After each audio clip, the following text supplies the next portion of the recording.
Guys, what's going on? Back again with another Arbitrum ecosystem update. As usual, nothing in this video is financial advice, and everything I say is my opinion, and my opinion alone. Without further ado, let's jump right into it. We have a tweet here today by the Ethereum attestation service. They say EAS is now available on Arbitrum Nova, and they link out to the Explorer. For those who don't know, EAS is essentially the Ethereum attestation service, but it's essentially a way to provide more context on things that happen both on-chain and off-chain, kind of like combining the two to make things kind of, to prove things that are essentially happening. A test is kind of where the word comes from. It's very hand-wavy and very abstract, just because like that's kind of the nature of the protocol itself. It kind of requires people to kind of go in there, build schemas, like essentially things that like structures for these attestations so that builders can use them, or people, creating protocols or what have you, wanting to prove things on chain can use them. That being said, I won't go too deep into it just because it is a little bit hand wavy unless you're actually in the weeds with it. But it's a great thing to have on Nova, and particularly because having these things on chain is really important. Having them on Arbitrum Nova, much cheaper than any other L2 solution, makes it a lot better. I was using it earlier, and I feel like on a regular L2 it costs like I don't know, 15, 20 cents, but on Nova it costs like 4 cents. Or sorry, not even 4 cents, a fourth of a cent. So Nova is like the perfect chain for them to actually have this on. So great to see them, launching EAS on Nova.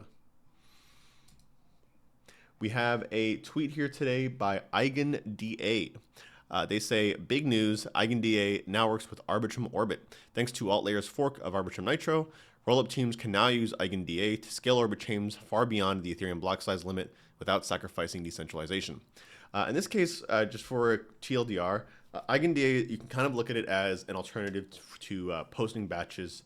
Instead of posting batches, transaction batches from Arbitrum to Ethereum, you can essentially post it on EigenDA instead.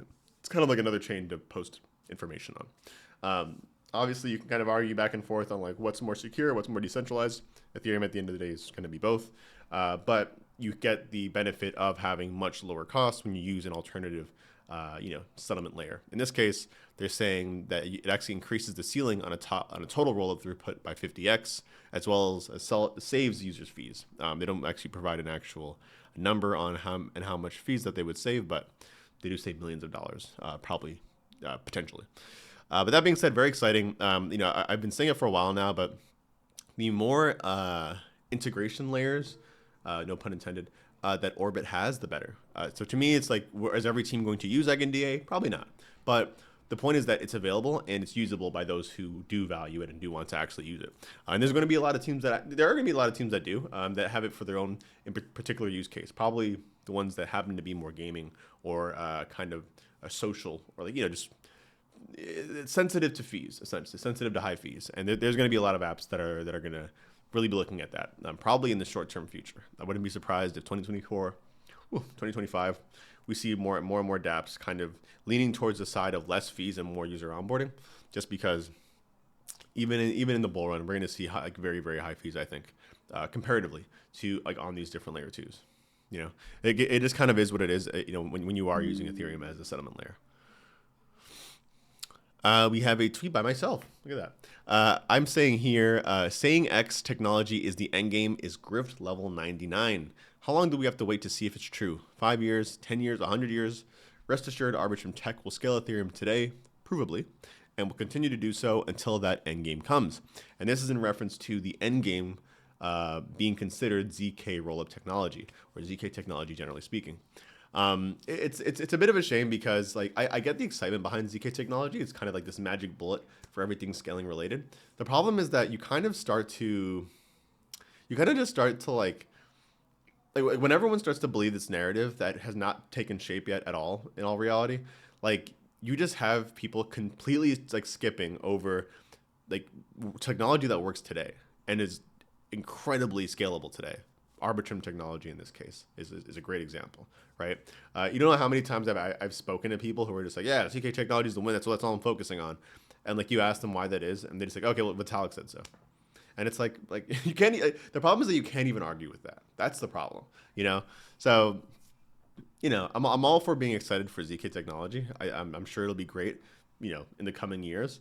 But like to put aside any other scaling solutions today that are meaningfully scaling Ethereum securely, such as Arbitrum, is the dumbest thing I think I've seen thus far. And the fact that people keep on referring to ZK as the endgame does not help anybody. I honestly don't think it helps anyone. I think it actually does more damage to the scaling industry than help, in all reality.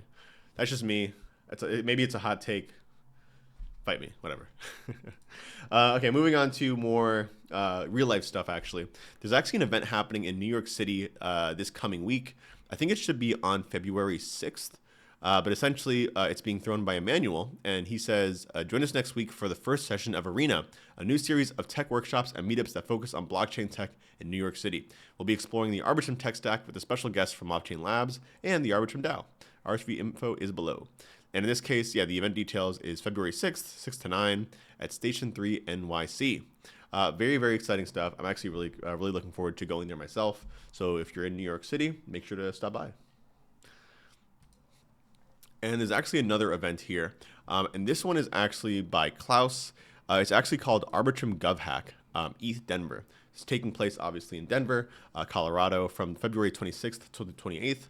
And it's essentially going to be all about, and I'll read it right here, that GovHack is co-designed with the DAO, the Arbitrum DAO, to essentially talk and just like brainstorm with members of the DAO that are interested in like creating proposals, identifying opportunities to kind of collaborate on, and essentially kind of like moving things from idea phase to actual like proposal phase a lot quicker, because everyone's going to be in person. So I wouldn't be surprised if there's a lot more activity happening within the DAO itself, because a lot of members will be at ETH Denver. So this is going to be a pretty big one. I'm going to probably be here as well, just because I'll be in Denver at the same time. But very exciting stuff, especially if you're looking to get onboarded within the DAO. It's great. This is a great time to get started and involve yourself in some of the discussions. But I think we're actually going to end it off there. And as usual, the classic shell for Beneath the Layers. Of course, you already know it. It's a community-focused show dedicated to showcasing entrepreneurs in Web3 and telling their stories.